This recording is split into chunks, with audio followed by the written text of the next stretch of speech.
Bienvenue à toutes et à tous dans un nouveau numéro de Club Entreprise. Aujourd'hui, on parle cybersécurité et compliance avec mes deux invités, Oumaima Monsef. Bonjour. Bonjour Amina. Vous êtes la directrice de Synalia, avec nous sur le plateau également, Omar Chiaib. Bonjour. Vous êtes directeur commercial, toujours de Synalia. Synalia, c'est une division, un cabinet de conseil du groupe français Synalliance qui offre une pluralité de services digitaux aux entreprises. Alors, ma première question s'adresse à vous, Oumaima Monsef. C'est quoi, tout d'abord, Synalia? Alors Synalia, c'est un cabinet de conseil qui accompagne ses clients sur les thématiques de la cybersécurité. Ça va de la cybersécurité opérationnelle à la gestion des risques, en passant bien évidemment par le volet juridique de la compliance. Quels sont aujourd'hui les enjeux de cybersécurité pour les entreprises qui s'adressent à vous, les structures qui s'adressent à vous? Aujourd'hui, on a plusieurs enjeux. Le premier enjeu est sûrement la menace, l'exposition à une menace constante. Mais si on devait résumer, ça se porte autour d'un triptyque, la cybersécurité. Un triptyque autour du volet matériel qu'on connaît tous. Ça passe des data centers aux infrastructures. Un volet qui va être purement logiciel, technologie, pour accompagner la digitalisation des acteurs. Et enfin, le plus important, le socle de ce triptyque qui est l'humain, donc l'accompagnement au développement de la culture cyber au sein des entreprises. Et c'est sur ces trois volets que Synalia se positionne aujourd'hui auprès de ses clients. On va revenir à l'élément humain, mais d'abord, j'aimerais vous poser cette question, Amal Chired. Quelles sont concrètement les solutions que vous apportez, quels sont vos domaines d'expertise et qui font en sorte que vous apportez justement des réponses à ces enjeux de cybersécurité? Aujourd'hui, notre cœur de métier est axé sur la cybersécurité. Nous accompagnons bien sûr nos clients et nous adaptons. Notre force de frappe, c'est de s'adapter à nos clients par rapport à leurs enjeux de cybersécurité. Aujourd'hui, nos services, donc nous accompagnons bien sûr nos clients à la mise en place de leur centre opérationnel, je veux dire le SOC. Aussi sur la partie, on va dire GRC, gouvernance, risque et compliance. Pour les mettre bien sûr en conformité bien sûr avec les lois en vigueur du pays.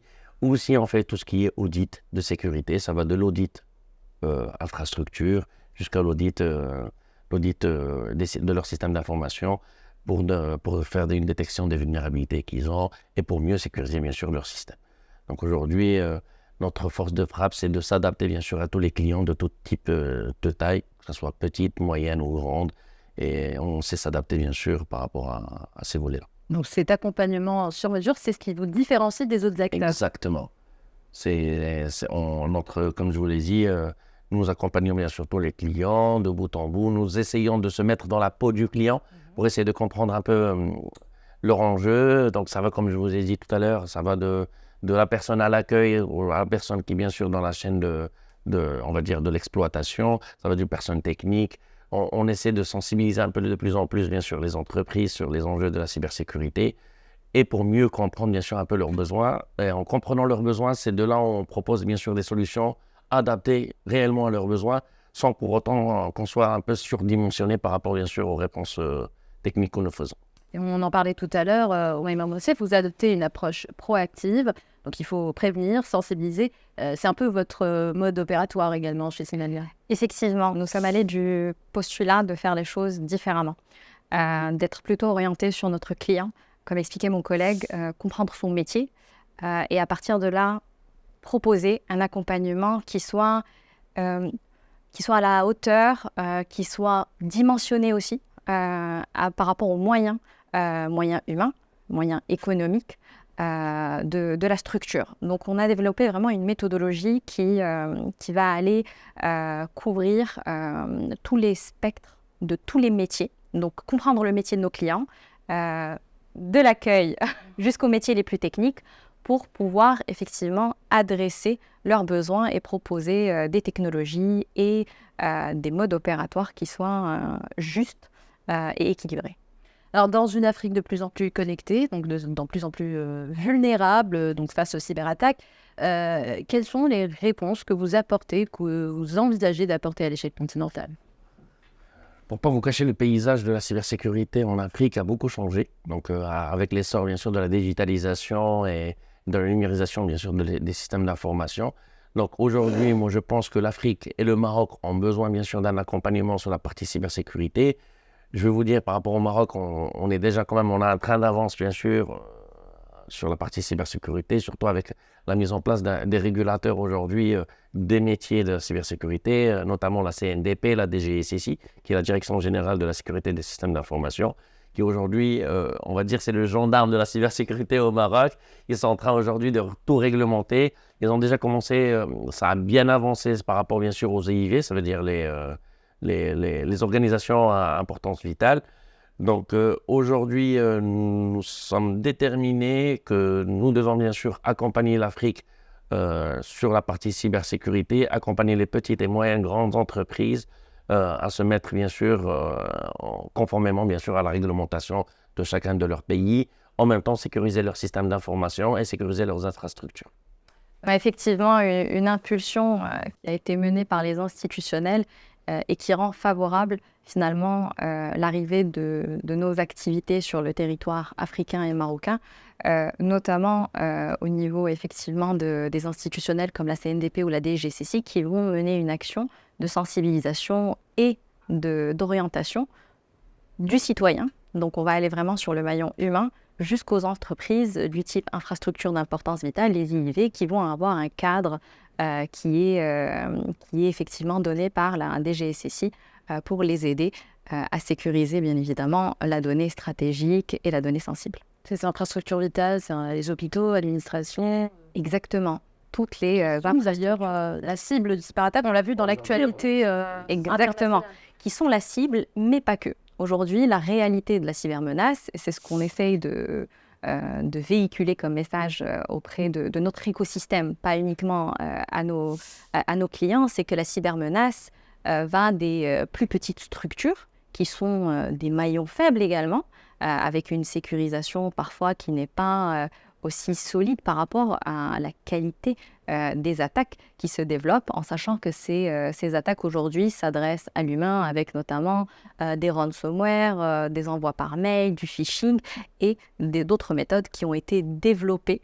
Donc la vitesse de l'innovation et de la R&D en termes de cyberattaques fait qu'il faut sécuriser les acteurs d'importance vitale, mais également les petits acteurs de cette chaîne, à savoir les petites et moyennes entreprises. Et est-ce que vous estimez que le cadre juridique évolue aussi vite ? Exactement. Donc, on trouve qu'il y a une impulsion aujourd'hui on ne peut pas dire que c'est rapide. Le développement de la menace est beaucoup trop rapide. C'est une cinétique qui est bien évidemment beaucoup trop rapide par rapport à un développement d'un cadre réglementaire ou même normatif. Par contre, on salue les efforts qui sont faits, que ce soit au niveau international, au niveau local ou même au niveau africain, pour essayer de rattraper finalement cette accélération de la cybermenace. Donc, pour encadrer ce cyberespace, le cyberespace est un lieu, comme tous les autres espaces, qui est tout nouveau. Et on salue le travail qui est fait à toutes les échelles pour l'encadrer et notamment intégrer les citoyens de ce cyberespace à avoir des actions effectivement plus prudentes, et notamment sur la gestion et l'interaction avec la donnée. Et le Maroc, ça a été un peu la porte d'entrée de Synalia vers l'Afrique. Exactement, parce que de toute façon, le Maroc, ça fait quand même 12 ans que je suis dans le secteur de la cybersécurité, où le Maroc, ça a été toujours une porte d'entrée, bien sûr, pour le continent africain sur la partie cybersécurité. Nous avons pas mal d'acteurs marocains aujourd'hui qui opèrent en Afrique. Donc aujourd'hui, oui, je peux dire que le Maroc a bien avancé sur la partie cybersécurité, mais on va dire, la vitesse, bien sûr, à laquelle, bien sûr, les évolutions de tout ce qui est hacking aussi, il évolue. Moi, je vais vous dire juste un petit chiffre. À titre d'exemple, aujourd'hui, nous avons plus de 66 CVE qui apparaissent tous les jours. Plus d'une centaine de virus qui apparaissent aussi tous les jours. Dieu merci, on remercie Dieu qu'on n'ait pas touché, bien sûr, au Maroc par ce genre de virus. Mais il y a des entreprises aussi qui ont été, bien sûr, touchées par ce genre de cyberattaque. Et ce n'est pas vraiment... Bon, à voir qu'on s'est fait parce qu'il y a bien sûr un plan de continuité qui doit être mis en place. Et d'ailleurs, nous aussi, notre corps de métier, c'est d'accompagner les entreprises à travailler sereinement et bien sûr à mettre en place en fait un plan de continuité d'activité tranquillement, même si bien sûr en cas d'incident, au moins ils ont un plan de continuité et leur entreprise et leur business n'est pas touché. Alors, chez Sinalia, il s'agit aussi de miser sur les talents locaux, les talents africains. Quels sont, parlez-nous du programme de reconversion professionnelle, on en parlait tout à l'heure, dans le numérique lancé par Sinalia. En quoi consiste-t-il au juste?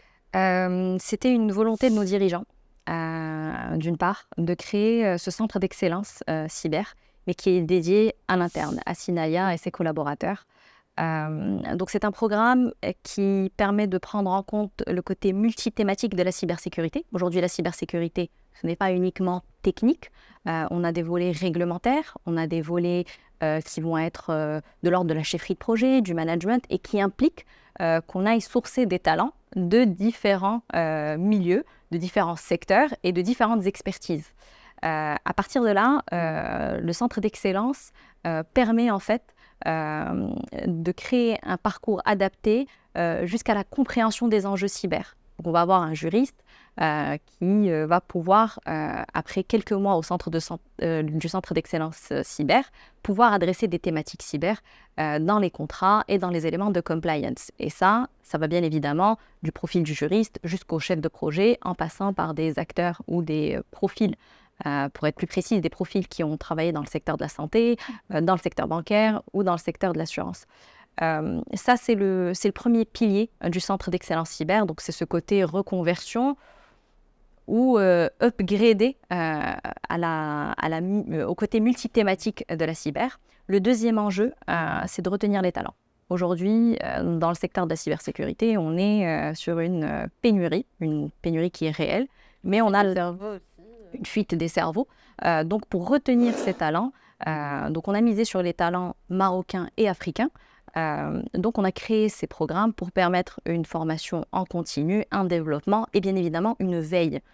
Si on a aujourd'hui envie d'accompagner nos clients, si on a envie que nos experts, nos ressources accompagnent nos clients, il faut qu'ils soient au plus près de la réalité du développement de la cybermenace. Ce qui était une cybermenace hier ne l'est plus ou a évolué aujourd'hui. À l'heure où on parle, comme évoquait mon collègue, on a un nombre impressionnant de nouveaux modes opératoires d'attaque qui se développent. Donc on est finalement, c'est une obligation de notre structure de mettre en place ce type de dispositif et pour encourager et retenir et développer pour que nos ressources puissent travailler ce territoire qui est riche en challenge et aussi pour pouvoir donner à nos clients une réponse pertinente à l'enjeu d'aujourd'hui et surtout de demain.